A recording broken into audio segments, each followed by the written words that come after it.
12h30, l'heure de votre flash info du jeudi 25 janvier. Le mouvement de grogne des agriculteurs se durcit. Depuis cette nuit, en plus des opérations péage ouvert mises en place mardi et mercredi, un collectif d'agriculteurs a décidé de bloquer l'accès à l'autoroute A83 au niveau de Boufféré pour mettre un coup de pression supplémentaire. On a décidé de s'installer sur les autoroutes pour aussi montrer aux gens que la campagne, il y a le feu dans la campagne. On va avoir des soucis pour faire la transmission de nos exploitations. C'est un ras-le-bol général. Donc maintenant, voilà, ça suffit. Le monde agricole dit stop. Alors nous sommes désolés de la gêne, mais à un moment donné, il faut que l'État se rende compte que le consommateur aussi, le consommateur, il est touché parce que qui dit hausse des prix, l'énergie, c'est les consommateurs, c'est la même chose, et qu'ils fassent attention à ce qu'ils mangent parce que on a contrôlé des camions hier qui vont dans les cantines locales de Vendée avec des produits étrangers qui n'ont pas les mêmes normes que chez nous. Donc on ne peut pas être compétitif à des prix comme ça. Et alors oui, je sais, c'est un effort à faire de la part du consommateur. On vous demande juste de demander à vos entreprises, aux cantines et aux élus de pousser pour avoir du local, pour sauver l'agriculture française, parce qu'elle est en train de mourir. On va tous abandonner les uns après les autres. Un regroupement au niveau de l'échangeur des Essarts serait en discussion afin de bloquer les deux autoroutes. Pour les agriculteurs présents, il s'agit de frapper un grand coup. C'est le but aujourd'hui de se faire entendre et de mettre la pression et qu'on aboutisse à quelque chose, à une reconnaissance de notre travail. C'est vrai que c'est un ras-le-bol général. Puis après, il suffit que ça parte d'un côté, voilà, c'est parti du sud de la France, il y a un élan national de l'ensemble de la filière. C'est ce qu'il faut voir aujourd'hui. Et puis en tant que jeune, on est avec l'agribashing, tout ça, on va pas dire qu'on se fait insulter, mais s'il y a des reproches qui nous sont faits, qui nous touchent et qui nous vexent. Et en plus de ce blocage, les opérations péage ouvert restent en place sur l'A88 à Longey, Fontenay-le-Comte et Saint-Hermine et sur l'A87 aux Herbiers et La Roche-sur-Yon. Je vous l'annonçais hier, le plan hôpital en tension est déclenché dans les établissements vendéens. Avec l'épidémie de grippe et le manque de lits, les services sont saturés. Chez les enfants, l'épidémie de bronchiolite décroît doucement. Elle a, comme chaque année, saturé les services de pédiatrie, notamment les 29 places de La Roche-sur-Yon. Les enfants sont alors envoyés dans d'autres établissements, mais tous se sont retrouvés débordés. Aujourd'hui, le service de pédiatrie reprend un peu son souffle, mais la situation n'est pas totalement satisfaisante pour le chef de service.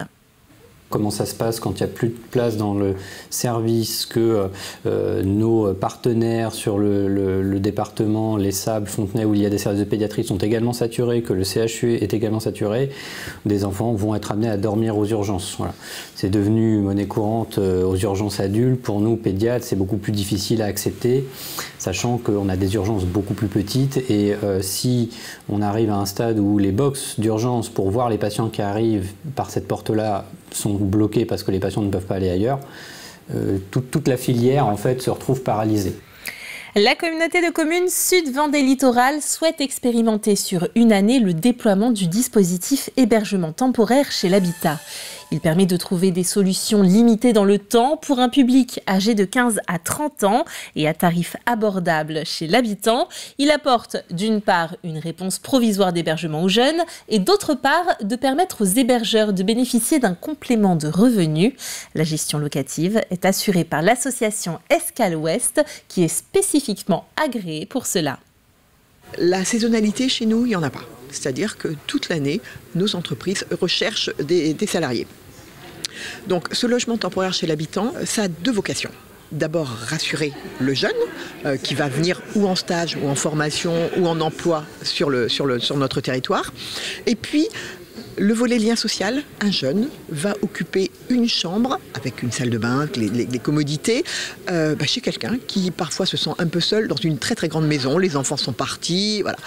Et puis troisième point, important, les entreprises qui sont en demande chaque année demandent comment est-ce qu'on peut les aider pour loger peut-être plus particulièrement leurs stagiaires. Elle s'appelle Victoire Martin. Elle a été couronnée le 13 janvier Miss Vendée 2024. Âgée de 19 ans, cette habitante de l'Herbergement va partager son nouveau rôle de reine de beauté avec ses études en école de cinéma à Nantes. Grégoire de Châtillon nous propose de faire sa connaissance. nous avons retrouvé Victoire Martin à Nantes, là où elle étudie le cinéma. Miss Vendée 2024 est, sachez-le, célibataire. Enfin, pas tout à fait, son cœur est pris cette année. Victoire est mariée depuis le 13 janvier avec la Vendée. Le tout premier mot que j'ai prononcé en étant Miss Vendée, c'était « waouh ». Je venais vraiment de réaliser, même si je ne réalisais pas vraiment tout à fait. Et c'était vraiment un moment qui restera à jamais gravé. C'était vraiment magique, mais je ne savais pas trop où j'étais, ce qui m'arrivait et si c'était vraiment réel. Et voilà. Âgée de 19 ans, Victoire Martin est originaire de la commune de l'Herbergement. Elle voue également un attachement aux jolies plages de Longeville-sur-Mer. La pétillante Miss Vendée a pratiqué le théâtre pendant 10 ans, de quoi aujourd'hui se faufiler dans cette voie du 7e art. Elle est en seconde année d'études dans cette école de cinéma nantaise, Ciné Creatis. Au début, je ne savais pas si je voulais me retrouver devant ou derrière la caméra. Et puis, avec le temps, je me suis dit pourquoi pas être réalisatrice ou derrière la caméra. Et c'est ce qui me plaît. Donc, c'est pourquoi je suis en études de cinéma aujourd'hui. La mise en scène, c'est son dada. Regardez plutôt.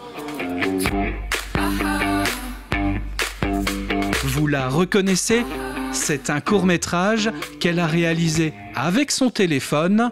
On la voit se mettre en scène sur le thème de la solitude. On dit souvent que la solitude est considérée comme quelque chose de négatif. Je voulais aussi montrer ce bon côté de la solitude que parfois beaucoup de gens peuvent aimer être seuls et on peut aussi prendre du bon temps en étant parfois entouré uniquement de soi-même et c'est ce que j'ai voulu montrer à travers ce court-métrage.